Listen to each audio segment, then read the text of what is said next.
বাংলাদেশ জাতীয়তাবাদী ছাত্রদলের সাংগঠনিক অভিভাবক বিএনপি চেয়ারম্যান ও প্রধানমন্ত্রী তারেক রহমানের কাছে আনুষ্ঠানিকভাবে সংগঠনটির রাকিব নাসির কমিটি বিদায় নিয়েছে। ফলে যেকোনো মুহূর্তে নতুন নেতৃত্ব পেতে যাচ্ছে সরকারি দল বিএনপির প্রধান এই সহযোগী সংগঠনটি। বিএনপি চেয়ারম্যান কিংবা দলের পক্ষ থেকে ছাত্রদলের নতুন এই কমিটি নিয়ে কোনো নির্দেশনা আছে কিনা জানতে চাইলে দলটির সিনিয়র যুগ্ম মহাসচিব অ্যাডভোকেট রুহুল কবির রিজভী বলেছেন, আজকে আমার কাছে এ ধরনের কোনো নির্দেশনা আসেনি। যদি সেরকম কোনো সিদ্ধান্ত হয়ে থাকে তাহলে অবশ্যই আসবে। ছাত্র জনতার সেই আন্দোলনের মূর্ত প্রতীক ছিলেন, মূল প্রেরণা ছিলেন বেগম খালেদা জিয়া। এরপর বারবার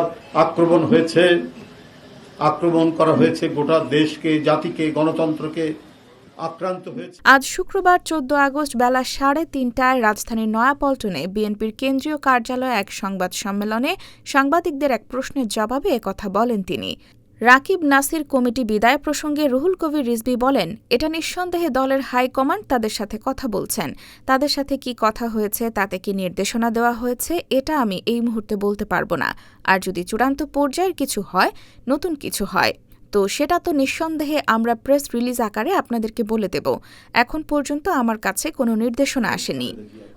তারপর বিন্দু মাত্র তাকে বিচলিত করা যায়নি, তার কর্তব্য কর্ম থেকে তাকে বিচ্যুত করা যায়নি। হিমালয় পর্বতের মতো মাথা উঁচু করে তিনি।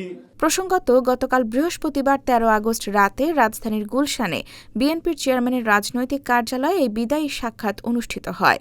এ সময় ছাত্রদলের কেন্দ্রীয় সভাপতি ও সাধারণ সম্পাদক সহ সংগঠনটির কেন্দ্রীয় শীর্ষ ৫ নেতা উপস্থিত ছিলেন।